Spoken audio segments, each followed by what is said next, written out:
Welcome on my YouTube channel Korabji Tutorial. Here we are going to teach you the second lecture of the Geography India Size and Location. Okay, in the previous lecture I have talked about the location of India, यानी कि भारत की अवस्थिति के बारे में चर्चा की थी हमने पिछले वीडियो में। आज हम बात करेंगे भारत की आकार के बारे में कि भारत का आकार क्या है। ठीक है, कुछ बिंदुवार हम अध्ययन करेंगे। पहला बिंदु है जिसमें कि हम देख रहे हैं कि भारत का जो क्षेत्रफल है वो कितना है। भारत के भूखंड का क्षेत्रफल है 32.8 लाख वर्ग किलोमीटर। इंग्लिश में मिलियन टर्म यूज होती है, इसलिए इसको इंग्लिश में 3.28 मिलियन स्क्वायर किलोमीटर कहते हैं। ये यदि वर्ल्ड की टोटल जोग्राफिकल एरिया की बात करें तो ये 2.4% है। भारत का जो एरिया है वो वर्ल्ड एरिया का 2.4% है। ठीक है, इंडिया वैसे तो वर्ल्ड की 7th लार्जेस्ट कंट्री है। तो इसके पहले भी 6 बड़ी बड़ी जो देश हैं उनके बारे में बात कर लेते हैं। तो पहले नंबर पर तो आता है ये जो आपको विशाल देश दिखाई दे रहा है, रशिया। ये फर्स्ट नंबर पर आता है, वर्ल्ड में सबसे बड़ा देश है विश्व का रशिया। और दूसरा इसके जस्ट सामने है कनाडा, ये दूसरा सबसे बड़ा देश है। तीसरा इसके नीचे है अमेरिका, अमेरिका ये भी हिस्सा अमेरिका का ही है। और चौथा अमेरिका के जस्ट सामने साम्राज्यवादी देश चाइना। पांचवा दक्षिण अमेरिका का सबसे बड़ा देश ब्राज़ील। ब्राज़ील दक्षिण अमेरिकी महाद्वीप का सबसे बड़ा देश है और विश्व का 5वां बड़ा देश है। और ब्राज़ील के जस्ट सामने एक महाद्वीपीय देश आपको दिखाई दे रहा है जिसको जो विश्व का 6वां बड़ा देश है, ऑस्ट्रेलिया। तो ये इस तरह आपको क्रम में याद रख सकते हैं। रूस के सामने कनाडा, कनाडा के नीचे अमेरिका तीसरे नंबर पर है, चौथे नंबर पर चाइना है, 5वें पर ब्राज़ील और 6वां ब्राज़ील के सामने ऑस्ट्रेलिया। और 7वां जिसके बारे में भी हमने चर्चा की थी, भारत। ये क्षेत्रफल की दृष्टि से 7 बड़े बड़े देश हैं। अब यदि बात कर रहे हैं कि लैंड बाउंड्री कितनी है भारत की, तो लैंड बाउंड्री भारत की 15,200 किलोमीटर है। और कोस्टल बाउंड्री है वो 7,516 किलोमीटर है, जिसमें अंडमान निकोबार और लक्षद्वीप जैसे की भी लक्षद्वीप यूनियन टेरिटरी की भी जो कोस्टल बाउंड्री है उसको शामिल किया गया है। चलिए लैंड बाउंड्री और कोस्टल बाउंड्री के बारे में आपको बता दूं किसे कहते हैं।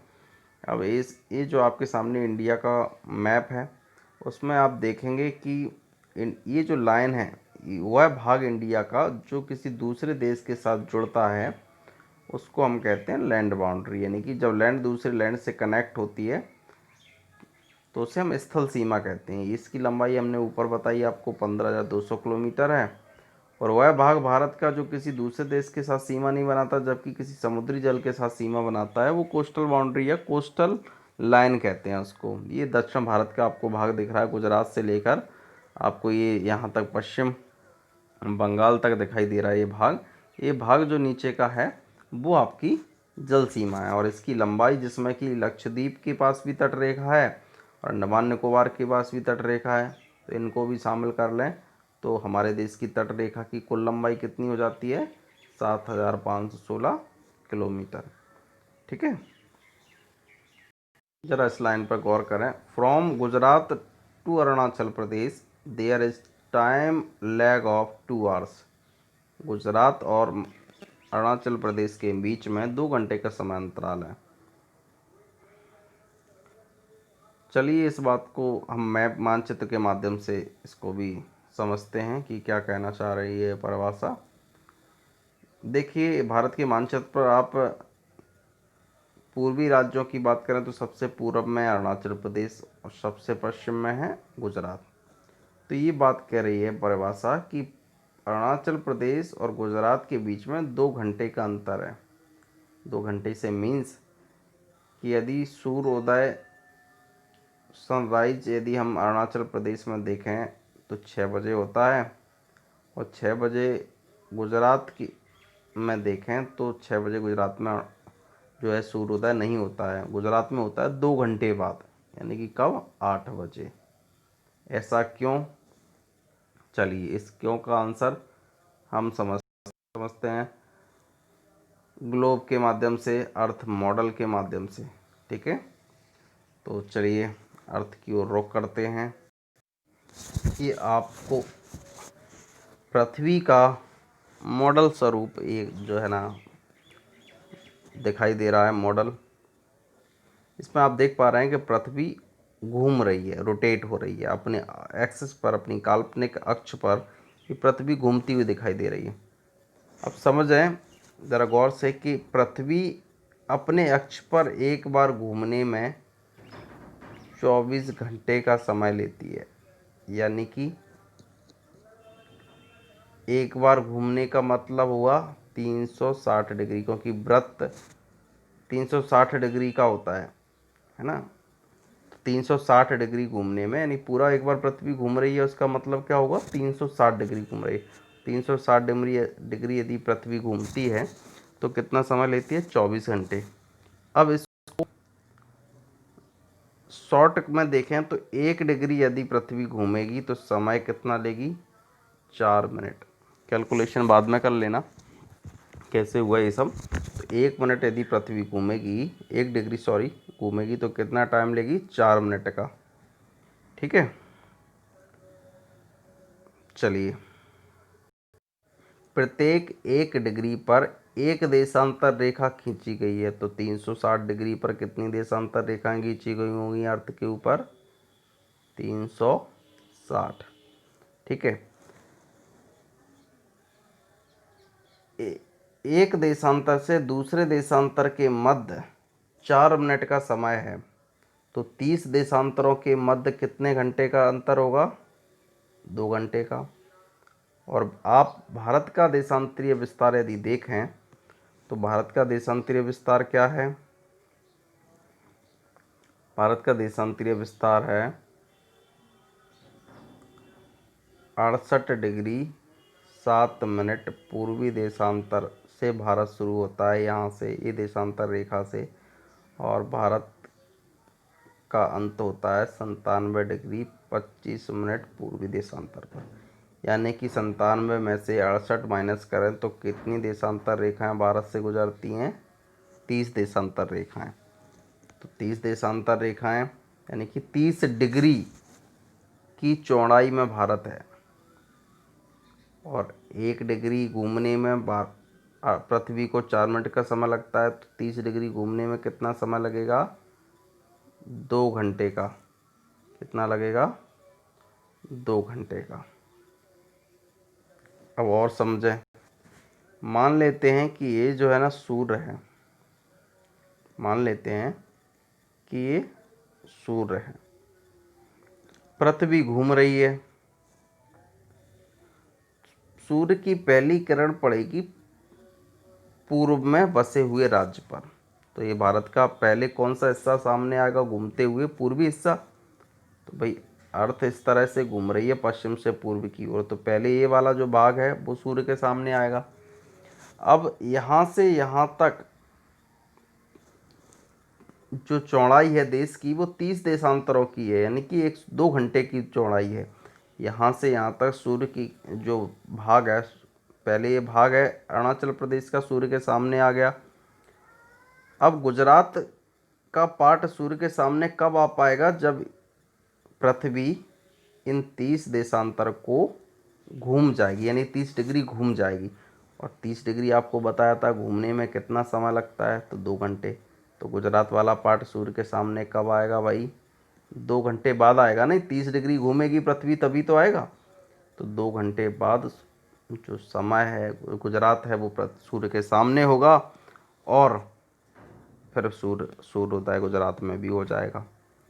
तो ये क्यों हो रहा है 2 घंटे का अंतर, आपने समझा, क्योंकि 30 डिग्री घूमने में पृथ्वी को 2 घंटे का टाइम लग रहा है, और भारत की चौड़ाई 30 देशांतर के बराबर है, और 30 देशांतर यानी कि 30 डिग्री।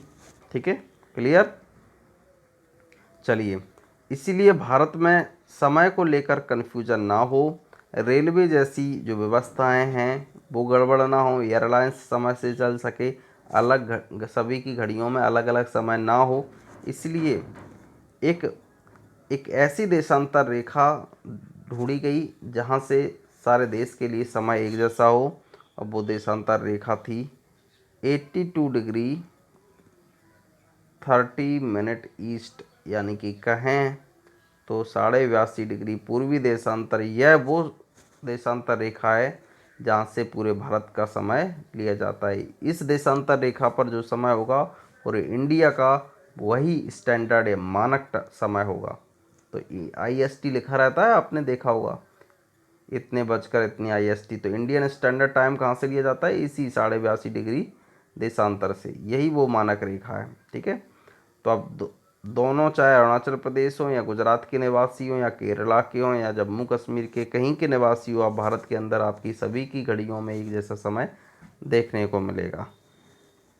ठीक है, चलिए अब टॉपिक की ओर मूव करते हैं। जो अगला टॉपिक है वो है इंडिया एंड द वर्ल्ड। और वर्ल्ड में आप बात करेंगे, देखते हैं कि वर्ल्ड से में इंडिया का क्या इम्पैक्ट है, उसकी पोजीशन का। अब आपको फिर से मेरे द्वारा मार्क की गई लाइन पर ध्यान रखना है। ये जो लाइन मैं मार्क कर रहा हूँ, मैं आपको शो कराना चाहता हूँ कि ये जो एरिया है वो है एशिया महाद्वीप, है ना। तो इस एशिया महाद्वीप को भी हम बांटें तो इसको हम मान सकते हैं, इसे कह सकते हैं हम ईस्ट एशिया, इसे कह सकते हैं वेस्ट एशिया, और इसे क्या कह सकते हैं सेंट्रल एशिया, यानी कि पूर्व, मध्य और पश्चिम एशिया। अब आप गौर करें तो देखें कि भारत जो है ना वो एशिया का दक्षिणी विस्तार है, मध्य एशिया का दक्षिणी विस्तार है कि नहीं। ठीक है, अब भारत प्राचीन समय से ही लैंड रूट के माध्यम से, स्थल मार्ग के माध्यम से पूर्वी एशिया से पश्चिमी एशिया, यूरोप और अफ्रीकाई देशों से जुड़ा है। यहाँ से पूर्व प्राचीन समय में स्थल मार्ग जाता था, रेशम मार्ग, जिससे भारत पूर्वी एशियाई देशों से, पश्चिमी एशियाई देशों से, अफ्रीकी, यूरोपीय देशों से जुड़ा था। जब स्थल मार्ग की खोज हुई तो उससे भारत की जो रणनीतिक भूमिका है वो और बढ़ गई। आप देखें कि भारत हिंद महासागर में फैला हुआ है और दो तरह की तट रेखाएं भारत के पास, एक पश्चिमी तट रेखा और एक पूर्वी तट रेखा, वेस्टर्न कोस्टल लाइन और ईस्टर्न कोस्टल लाइन। तो वेस्टर्न कोस्ट के थ्रू भारत अपने अफ्रीकन कंट्री से, ईस्ट वेस्ट एशियन कंट्री से और यूरोपियन कंट्री से जुड़ पाया है, और अपने ईस्टर्न कोस्ट के माध्यम से ऑस्ट्रेलिया, साथ में ईस्टर्न एशियन कंट्री के से जुड़ पाया है। तो ये जो पोजीशन है एशिया में इंडिया की, वो बड़ी स्ट्रैटेजिक पोजीशन है अपने ट्रेड को लिए, अपने इंटरनेशनल अफेयर को इम्प्रूव करने के लिए। तो भारत की स्थिति बड़ी ही मजबूत रही है एशिया में। ठीक है, चलिए आपको एक और फैक्ट पता होगा, नहीं होगा तो आप जान लें कि जो महाद्वीप आप देख पा रहे हैं, आप इंडिया देख पा रहे हैं, इंडिया के नीचे जो सी है जिस पर इंडियन ओशियन लिखा है, ये जो सी है, आप देखें कि इंडियन ओशियन में केवल भारत एक ऐसा देश है जिसकी सबसे लंबी तटरेखा है। पूरे इंडियन ओशियन में सबसे लंबी कोस्ट लाइन वाली कंट्री इंडिया है, इसीलिए इस ओशियन का नाम भारत के नाम पर पड़ा। देखा आपने, ओशियन का नाम क्या है? Indian ocean. तो इंडियन नाम क्यों पड़ा? क्योंकि इंडिया की कोस्ट लाइन इस ओशियन में इतनी बड़ी थी कि इस ओशियन का नाम ही इंडिया के नाम पर रख दिया गया। तो ये फैक्ट, ठीक है, आप लोगों के लिए जानना ज़रूरी था। आपको बता दूं, इन रूट्स के माध्यम से, सी और लैंड रूट्स के माध्यम से बहुत से आइडियाज़ और कहें कमोडिटीज़, सामान, या कहें आर्ट एक्सचेंज हुए विदेशों से। जैसे कि रामायण जैसे जो विचार हैं वो दूसरे देशों में गए, पंचतंत्र की जो कहानियाँ हैं उनका एक्सचेंज हुआ। भारतीय मसाले और मलमल का कपड़ा विश्व विख्यात था, वर्ल्ड फेमस था। ये भाई यूनानी स्थापत्य कला है जिसको हम मीनार कहते हैं, ये ग्रीक स्कल्पचर का उदाहरण है, ये हमारे देश में देखने को मिलती है, ये एक्सचेंज हुए हैं। ये डोम है, गुम्बद, और ये गुम्बद एक ग्रीक स्कल्पचर का उदाहरण है यूनानी स्थापत्य कला का, जिस दक्षिण भारत और हमारे उत्तर भारत में भी कई ऐसे हिस्टोरिकल प्लेसेस हैं जिनमें ये आर्ट देखने को मिल जाएंगे। ठीक है, तो बच्चों आप आसानी से समझ पाए कि किस तरह इंडिया की पोजीशन है वर्ल्ड में, और आप समझ पाए कि भारत का साइज़ क्या है, क्या उसकी लैंड बाउंड्री है, क्या कोस्टल बाउंड्री है। चलिए अगला जो टॉपिक होगा वो होगा भारत और भारत के पड़ोसी देश। ठीक है, इसको हम कवर करेंगे अगले वीडियो में। तो आप पहले और दूसरे वीडियो को देखकर तैयारी करें, अगले वीडियो में कुछ प्रश्नोत्तरों को भी शामिल किया जाएगा। ठीक है, धन्यवाद।